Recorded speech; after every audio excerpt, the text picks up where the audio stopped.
My pop screen is very soft and velvety to the touch. I want to fondle it a little bit. It's okay, you know. It's very soft. You going to trump out on that a little bit? I might, actually.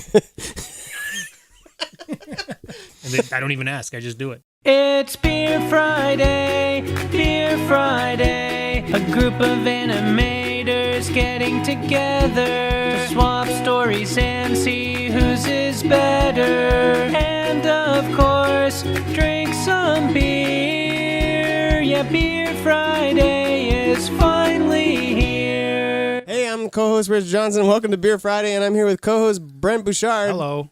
Yeah, and we're here with Chris Mizzoni. Yep.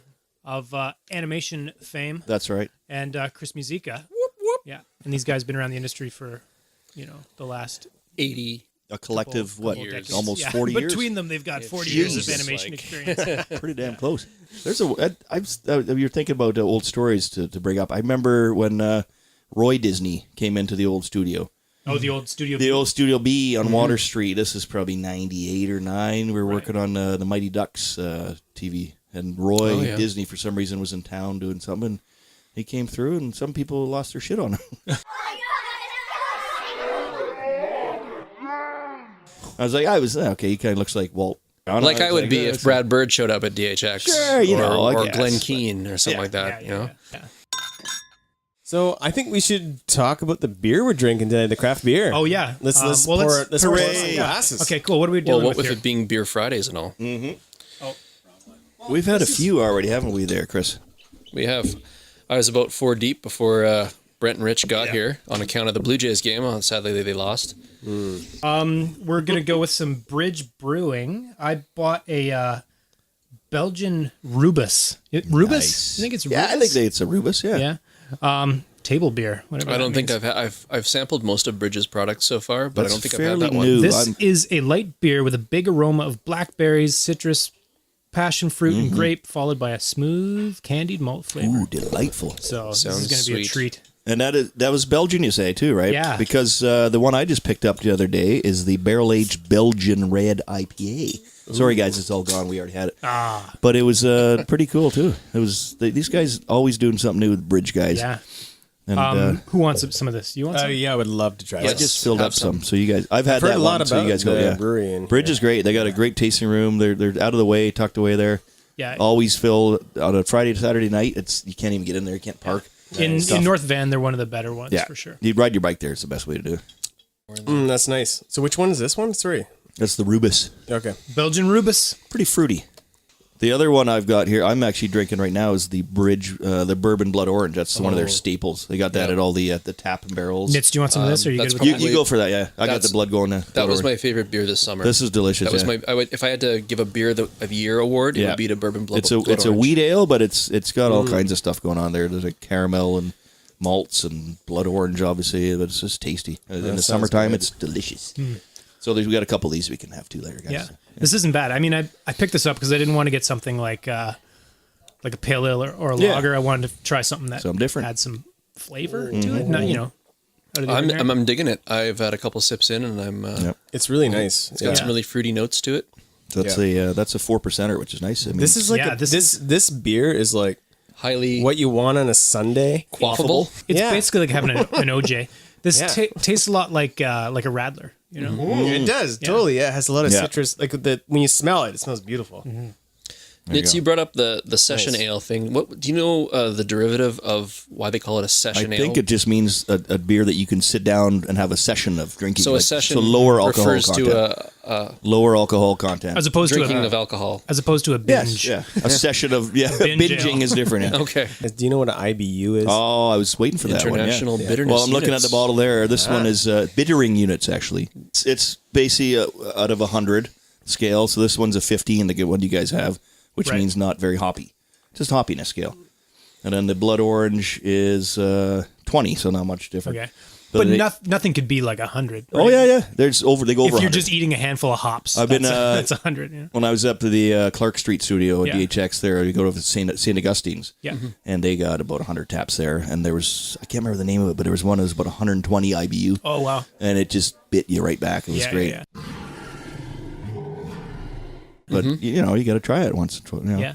So I'll drink 60, 70s usually for a good IPA. So. You know what I like doing is going to some place like Augustine's or even like Bridge or whatever. Like you can get a little flight sampler. You do, and you get some weird stuff. You get like a stout. You get something super hoppy, and you kind of break it up, right? Just want to say something else about Bridge. I went over there. I picked up another growler, just of pale ale too, and I didn't have a growler with me. And I was like, you know what? I'll just buy one. And she's like, you know what? We have loaners here. They do. Yeah. It's like an honor system. Like they'll just lend you a thing, and they're just like, just bring it back. They're like, whenever. They're like, no time limit. Just bring it back. Good people there. I mean, it's only a couple bucks, but it's nice. Yeah, you know? Yeah, it's a good deal. They'll loan you a growler. I ended up buying one of their double growler carrying cases, the wooden carrying cases. Nice. Yeah. By accident.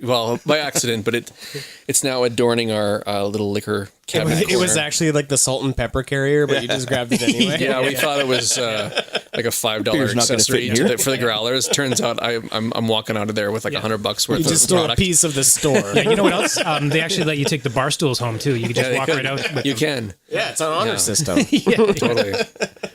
You got to sit down when you drink this beer because it's so fucking good. Take a stool. You're gonna need Take the it. cash register while you're at They it. said have a seat. I don't know.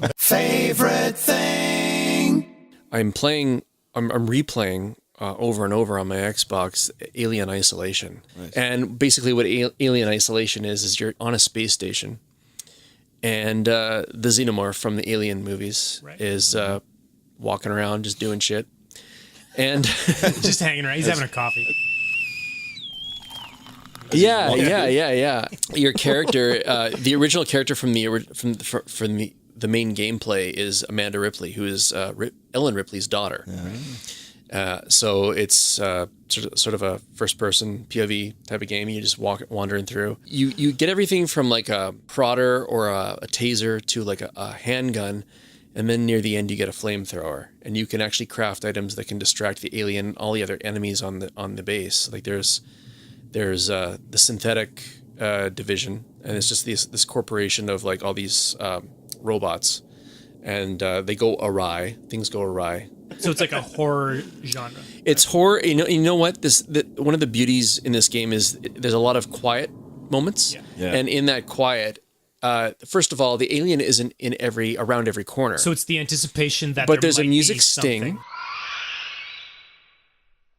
And when you drop something, it's like hearing a pin drop, and they've recorded the sound to sound exactly like something would, like a big echo.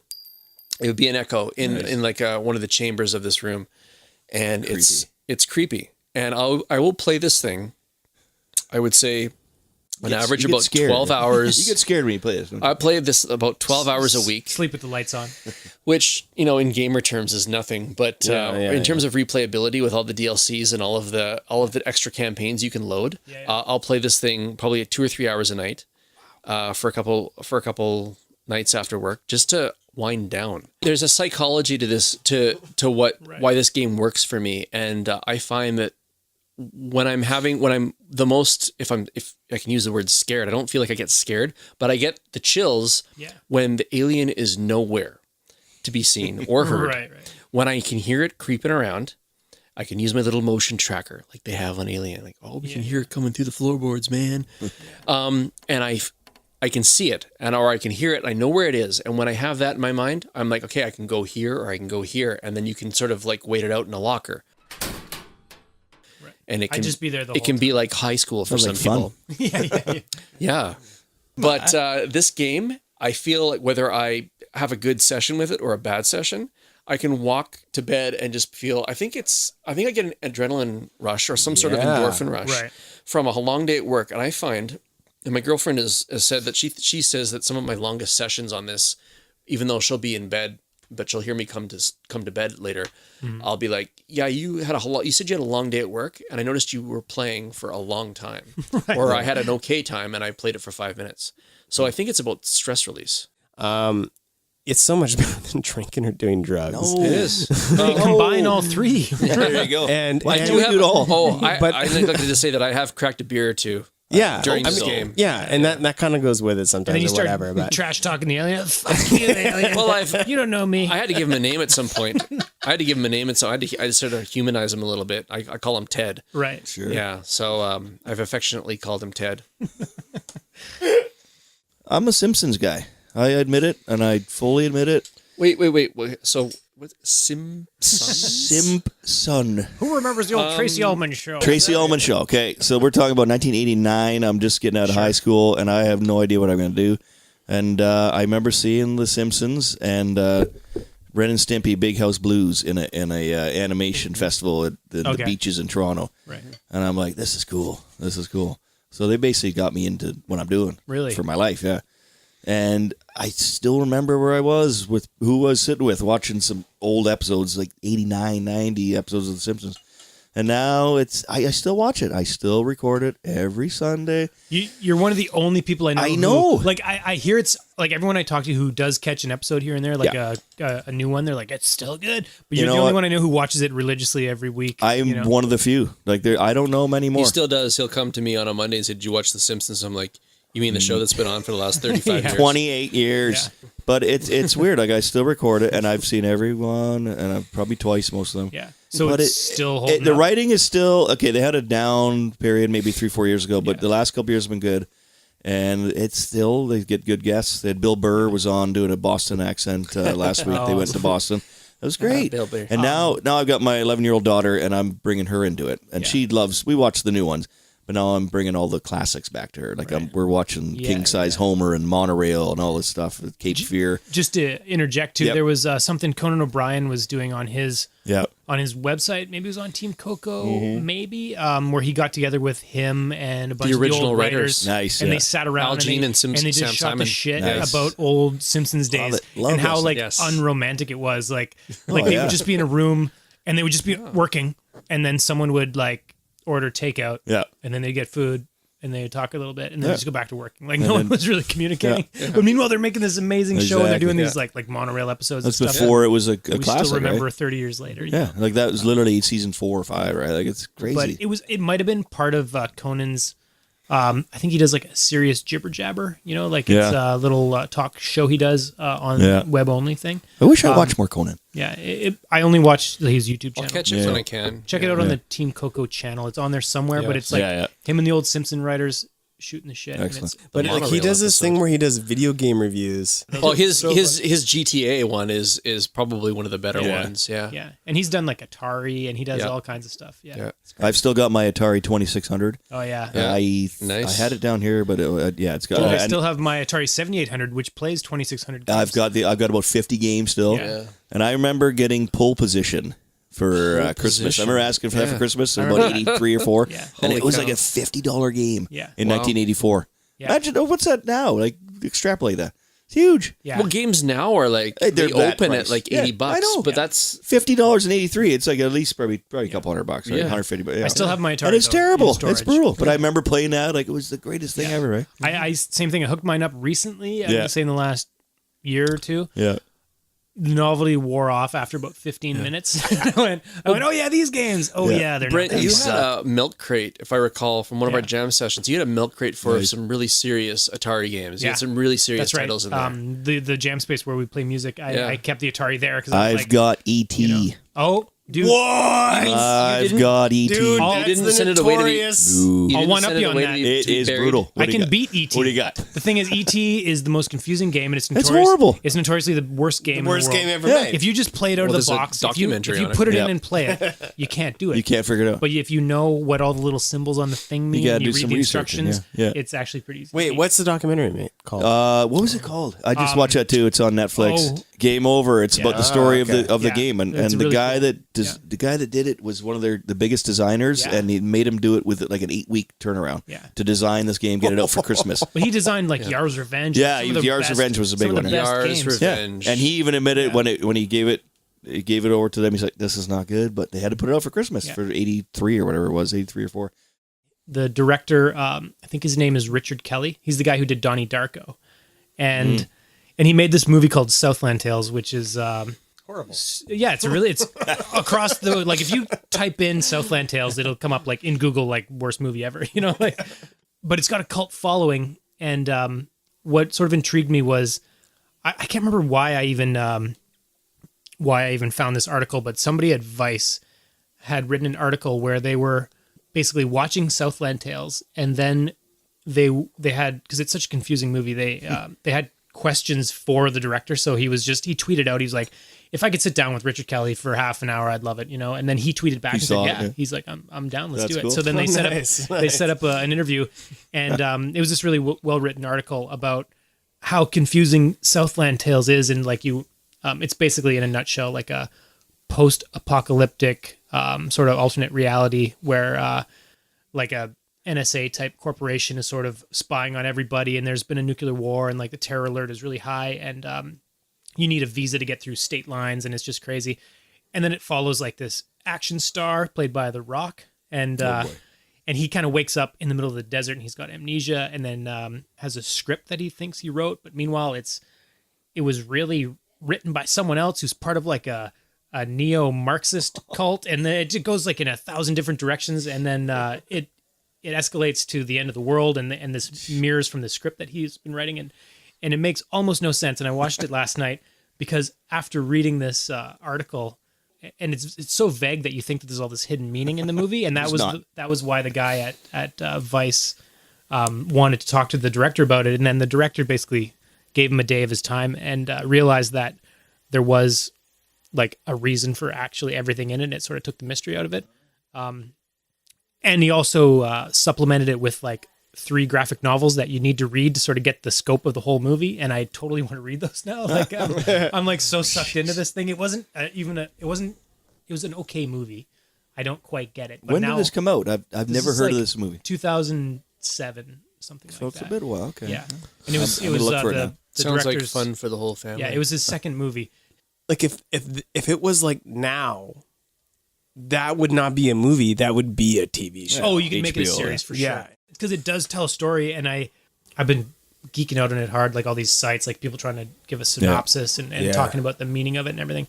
And so my next plan is to read the graphic novels, and then hopefully it'll start to make sense, cool. Or it won't, and I've wasted a week of my life. Yeah, but at Southland, I'm gonna check it out. Yeah, Southland Tales, check it out. Check it out. There you go. I rented it on YouTube. Because they do rentals now? You can do rentals on YouTube now, yeah. Where have I been? Yeah. It's called RedTube, I think. RedTube? RedTube. Oh, is it? It's very close to the porn channel. Yeah. Isn't that Red? Yeah, or it's YouTube. No, it's called YouTube Red. Okay, you got it all confused. Because I think RedTube might be something. I think that is. Just put that in the computer don't go to RedTube. No, you don't want to go to. But go to RedTube. We'll put a link to RedTube in the description. If you're an adult, go to RedTube. Check it out. So it's YouTube Red, I think. But that's weird because RedTube is like really famous. Why would they pick that porn channel? Maybe it was like that subconscious connection, like, this is already popular. Let's piggyback on it, right? Yeah, maybe. I don't know. It's really weird. Maybe someone accidentally types it in. But also it's because their logo is red. Yeah, I guess. I don't know. Right. But like, fuck you, RedTube. yeah. But yeah, you could rent them $3.99. There you go. Crazy. We're in Chris-Mazzoni's. Chris-Mazzoni's. Hey. We are in the Maple Leaf museum. A seat from the Maple Leaf Gardens right now. Yeah, Brent Bouchard is sitting. You're sitting in one of the most storied, one of the old gray seats. Sports arena. We're a portable podcast, and Chris welcomed us into his home. Indeed. I have one of the best collections of Maple Leaf memorabilia on the west coast of North America. I would have to say that. Like what are those? Those books there? Oh, those are called media guides. They would put out, and fans would buy them, and all the stats of the teams from the late '60s. What's the Stanley Cup drought at? 50 years? Shut up. Okay. That's why I delve into the history, because that's all we have. That's all we have. Yeah. Anyway. Wow. It's amazing. No, I've often thought about doing a podcast on this alone. But Yeah, you should. I'm going to rent you guys out. We'll do that. Yeah. Yeah. Fuck yeah. I when I was a kid, I lived in Toronto. Yep. And my dad used to take me to Maple Leafs and took me to the Blue Jay games. Nice. The old stadium on the lake there? Yeah. Before the dome, right? Before the dome. It was all open air. And I remember like seeing fireworks, and the fireworks landing by my bench. I was like 5 years old. Like, what the fuck is going on? Maybe not what the fuck, but it was like, oh my God, this is scary but exciting. Gosh, Daddy. Why am I having my mouth washed up by soap? I actually have a story about that. Yeah, go. I was in Toronto, and my stepdad, like, he was like, hey, we're going to go to the ball game, and like, and we're going to get candy. And he used to get those big bags of popcorn. Yes. As a kid, it was the size of my body. Yeah. And I know he had that loaded up in the closet, and he was getting candies, those mint jujubes, and the Swedish fish. Yeah. This is going to be amazing. And we were roughhousing in the apartment in Mississauga, and he swung me around, and I hit the corner of the waterbed on my temple, and it was so bad that I couldn't open my jaw, so I couldn't chew. Man. So that the only reason I wanted to go to the game was so I could eat, and because I couldn't, I was like, "Oh, sorry, kid, you can't go." I was like, "Oh, that day never happened, eh?" And it never happened. Oh man, we could recreate that right now. But I had been to games with him before. The best memories of my childhood is going to the Blue Jays. You do those things stick in your head, right? Yeah, it's weird. Right. Bright lights or something. I don't know. How about the X? Did you guys just go to the exhibit, the CNE back in the day? Yeah, CNE. Yeah, like that was a thing back in the day. Like you'd make a daily trip. We had the X back in Saskatoon. Yeah, it's interesting that you still call it the X. We call everybody called. They call the X here, like, don't they? Or did they? The PNE. Well, it's the PNE here. See, even being in BC for 13 years, I have trouble calling it the. Whatever. It was the PNE out here, right? Yeah. But it was the CNE out there? Yeah. But we're the X, man. Yeah. Let's meet at the X. Remember the old commercials? Exhibition, yeah. It was huge. Mm-hmm. Yeah, we had that. It must have been a traveling show. We had the double Ferris wheel out in Saskatoon. The Conklin Midway. We had the elephant ears. Did you guys call them Beaver Tails out in Ontario? You know what? We never had those. Yeah. When I was in Ottawa, they were Beaver Tails. It was with the chocolate. It was just the fried sugar, essentially. The flat donut. Yeah, it was basically the donuts, but it was like a big flat little earlobe. They started in Ottawa. I think that's where they originally in Ottawa they were the Beaver Tails. On the canal there. Funny thing is, I've never had one, an elephant ear or a beaver tail. No, never had one. They're good, man. They got them up at Grouse Mountain. Yeah. Oh, you locals, get up there and drive it. I had one in Prince George once. It was like at a flea market. They used to have them. It's very simple to make. Yeah. I mean, it's no pickled egg, but it's okay, right? Yeah. It was amazing. It was like crack breakfast. Yeah. Right. That's what it is. Yeah. Just covered in powdered sugar and deep fried dough. Bring it on. Snack time. Okay, guys, snack time. Today we've got excited. Brent Bouchard's homemade pickled eggs. Whoa! Yeah, beautiful. This is the real deal. Love it. Wait a second. I made the brine and everything. You made that brine. Yeah. I don't want to know out of what. Oh dear. I'm not a picky eater, but I don't know. No. You know what? You don't have to eat a pickled egg. I love a pickled egg. But it pairs well with beer. He's been having gut trouble the last couple of days. Yeah. I had a taco time experience that I am still dealing with. How long have those things been pickling in there? I made these on. What day is it today? Friday? I made these on Tuesday. So is that enough pickling time? Yeah. Did you use your research or hope? Yeah. Very good. You can go. You can eat them after 24 hours, but they've been sitting for 3 days. I'm excited. There's onions in there. Chili. Yeah, I got some. That's just part of the brine, right? Yeah. It's like vinegar, onions. There's pickling spice. There's some garlic. It's all in there. Beautiful. And it's unfiltered, so the eggs might be brown, but it's okay. It's just because there's. Is that like a mastodon tooth in there? What is that? There is a big white thing in there. That is a mastodon tooth. Have you ever had a pickled mastodon? It's amazing. That's a garlic clove. They look like pickled testicles. Is what they look like. They do. So how would you know what that looks like? Well, so Chris, I got to ask you, Sassy Muzyka. boy.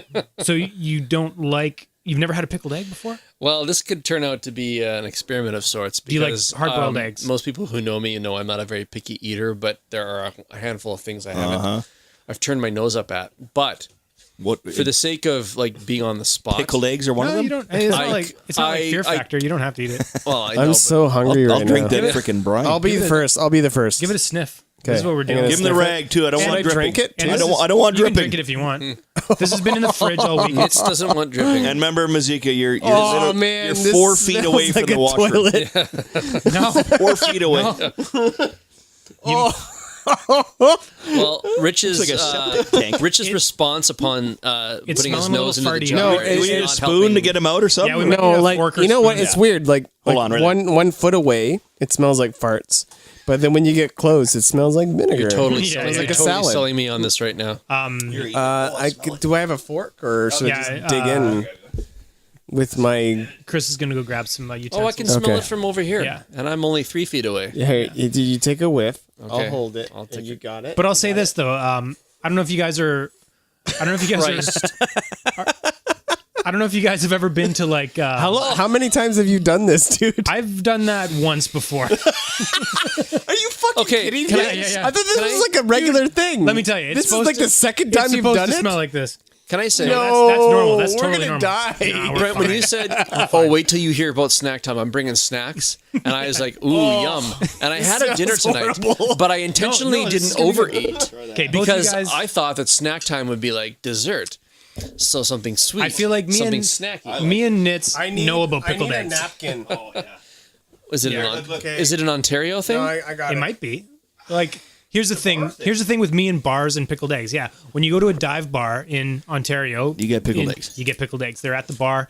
I actually have a pickled egg story. I'm not going to do this tonight, but there's this bar. Smells like nuke. There's this bar in Sault Ste. Marie, Ontario called the the Algonquin, and it's a basement pub. You know, it's got the shuffleboard and it's got the free popcorn and whatever, and they have a jar of pickled eggs on the bar. And one night we were ordering pickled eggs with our draft beer, you know, and a friend of mine made up this thing called an egger bomb, and it was you would drop the pickled egg into a draft glass and then you would drink your beer and then eat the egg, you know. At the same time, Yeah, and we were also calling it a Humpty Dumpty, and we kept doing them, and it was great. he's got an egg on the fork. Oh, he went the whole thing. Oh yeah, I don't man. What do you think? Evidently, Hear 'em fear is chewing. not a factor This- for this you. might- Listen to him chewing. This might be Rich's first time eating a pickled egg. Is that right? Do we have a bucket handy? Give me a bucket. I know the bathroom is 4 feet away, but a bucket might be more. Wow, it's very There's white carpet vinegary. between. It's eggy and vinegary. That's a pickled egg. Welcome to the club.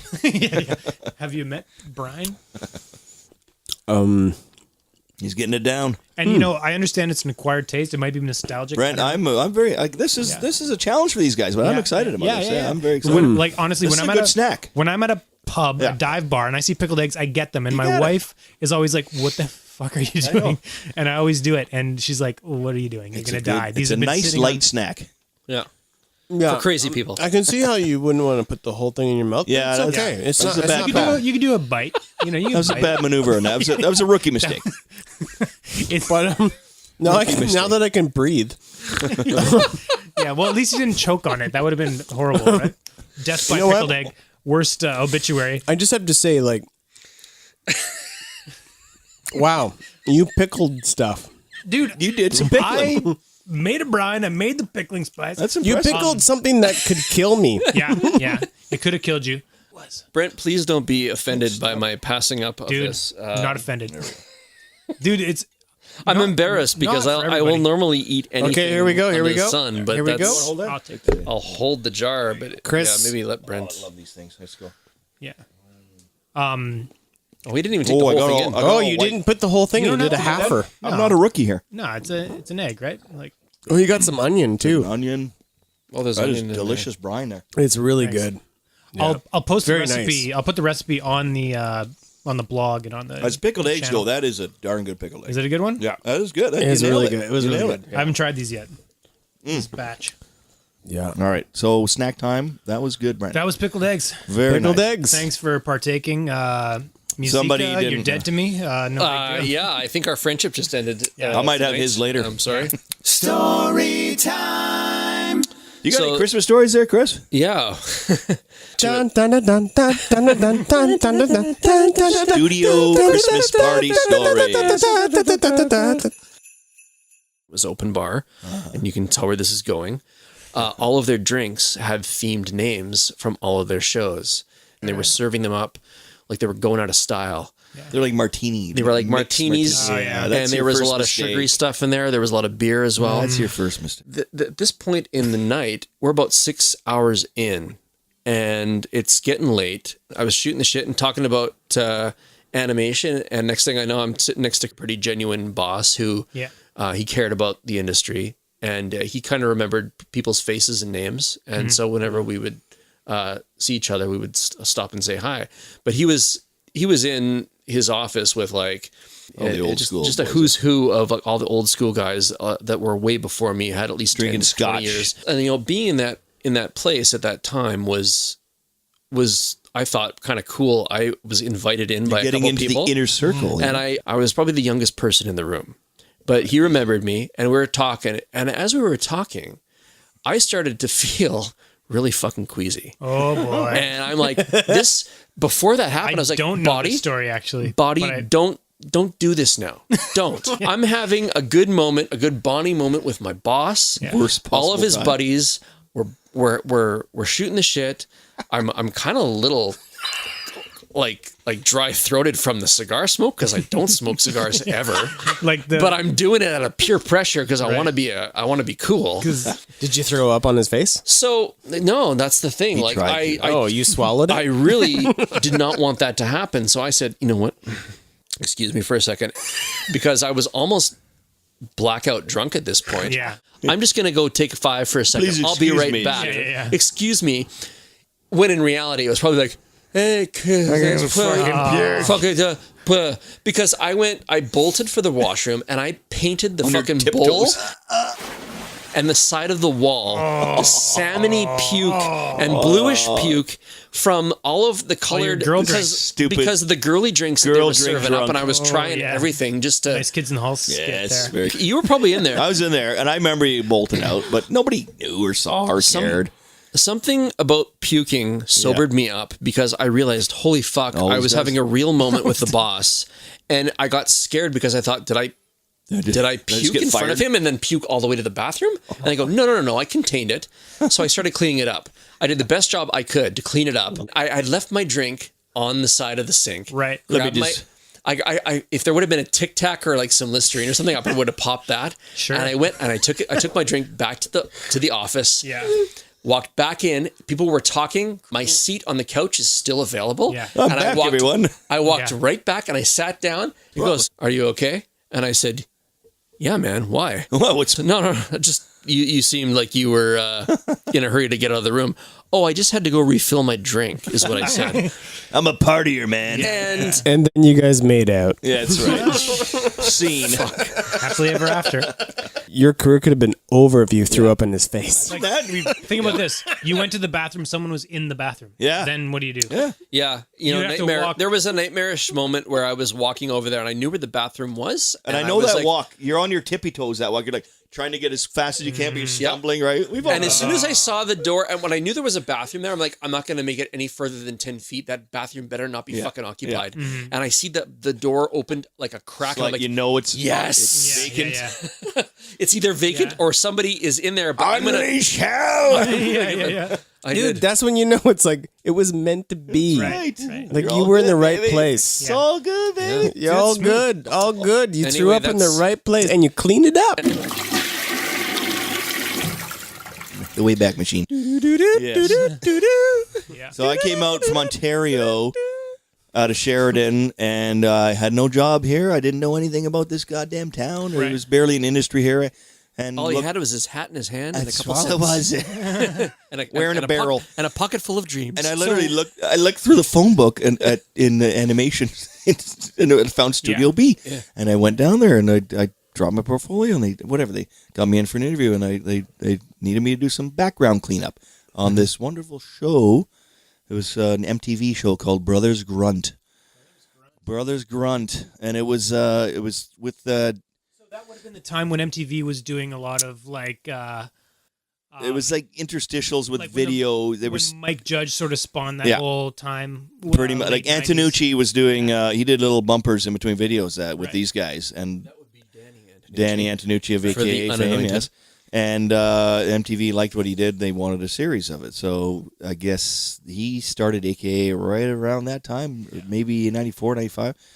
And Studio B he used us to, it was a production house basically. Right. And yeah, it was a cool show. It was my first ever gig, background cleanup, pencils on paper. It was Cool, really man. But then it was one day late in the summer. I remember Mr. Bartleman, Chris Bartleman, and Blair Peters. They were the two bosses. Right. And Chris came in. It was about 2:00 in the afternoon, and it was the old everybody pencils down. Oh yeah. Yeah, and the show got pulled from us. Okay. It finally got made. I believe they made the entire maybe 30 episodes of it. Yeah. They were maybe 10-minute, 11-minute episodes each. But it was a weird show too, really wacky. So the powers that be, not Studio MTV B. pulled it. It might have been I didn't know. We should ask Danny about it actually. Yeah. Get him on this one time. Right. And that might have been the impetus for him to start AKA actually. But our end of the deal was we were done. We were out of work, and there was maybe 20, 30 people working there at that time, right? And that happens sometimes. How long were you on the show before pencils were down? Well, probably 4 or 5 months. So yeah, it was all summer. It was a good little gig, and then we're all out of work. Well, 30 people. Yeah. And that was the entire studio. And that was your first gig. My first gig. Yeah. And then Bartleman and Blair, they took us across the street to the Lamplighter, and we all got drunk.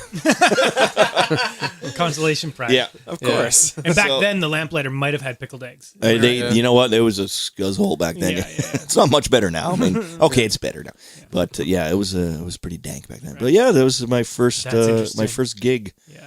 And it took a couple months. I think from there I went to Bardell. I think I did some Magic School Bus back in those days. Oh, I worked on Magic School hang Bus. on, let me just stop for 1 second. Uh-oh. My daughter loves Magic School Bus. Still, eh? Oh my god, she's watching all those old episodes. It holds up, man. Yeah, I guess I didn't know you worked on that. So I did layouts on that in '94, summer of that. Yeah, and I've seen, of course, through osmosis, I've seen a million of them now because she watches it all the time. Yeah, but that was my introduction to this wonderful old business of ours. That's cool. So yeah, pretty fun stuff. Yeah. But it was always booze could always soothe the pain. Right. I found that out very very soon in the industry. Yeah.